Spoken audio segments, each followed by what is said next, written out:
Hello guys, and welcome to Publishing Posts by WA Courses. In this video, I'm going to show you two different ways you can use to publish posts on any WordPress website. So with the introduction out of the way, let's get started with the video.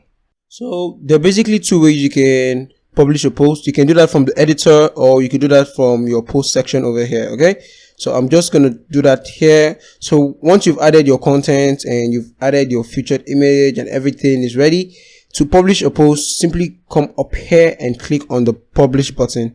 So if I click on this publish button, it's going to take me to where I have some extra settings. I can control the visibility, I can control when I want this to be posted, and I can add some suggested tags. Okay, so if I click on visibility, we have three options here. We have public, we have private, and we have password protected.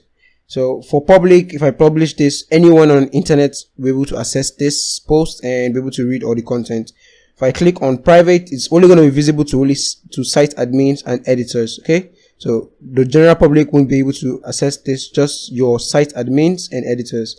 Then we also have the last one, which is password protected. So password protected, you simply add a password here, and anybody that knows the password can access this post. But in most cases, you're just going to be leaving this in the public. We also have this publish. So publish can help you. You can actually do two things. You can backtrack the publish date of any post, and you can schedule the post to be published at a future date. So I could take this back to 2020 if I want.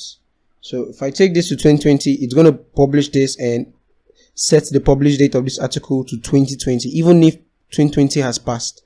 So that's a very powerful feature.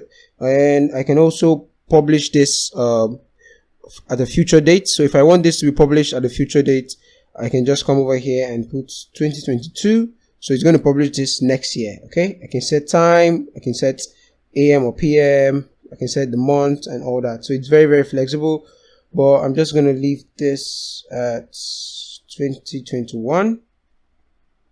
Okay, to 28 AM. So I'm just going to, so once you're done with everything here, just click on publish and it's going to publish this. So I can now view this post. So let's view the post. So now the post is live on our website. So this is just one way of publishing a post, and this is for single posts. If you want to publish a single post that you're just creating. So I'm just going to switch this back to draft so I can show you how you can do this over here. I'm going to refresh this page so it reflects. So over here now, as you can see, this post is a draft. And if you want to publish this from here, just click on quick edit. So click on quick edit here. And over here, you can change the status from draft to publish. Okay, so it's on draft, so just change it to publish and click on update, and it's gonna update this, and this is now published. Okay, you can also do this in bulk by selecting every post, or selecting let's say selecting a few posts. You can, let's select this 3 and go over to bulk action and click on edit, select edit here and click on apply. Then over here, we can change the status for all these posts. So you can select as many posts as you want and publish them at the same time, all from here. So if I click on update, it's going to publish all these posts. So that's how you can publish posts in bulk, and how you can publish posts from a single post editor here. So I hope you found this video useful, and I'll see you guys in the next video.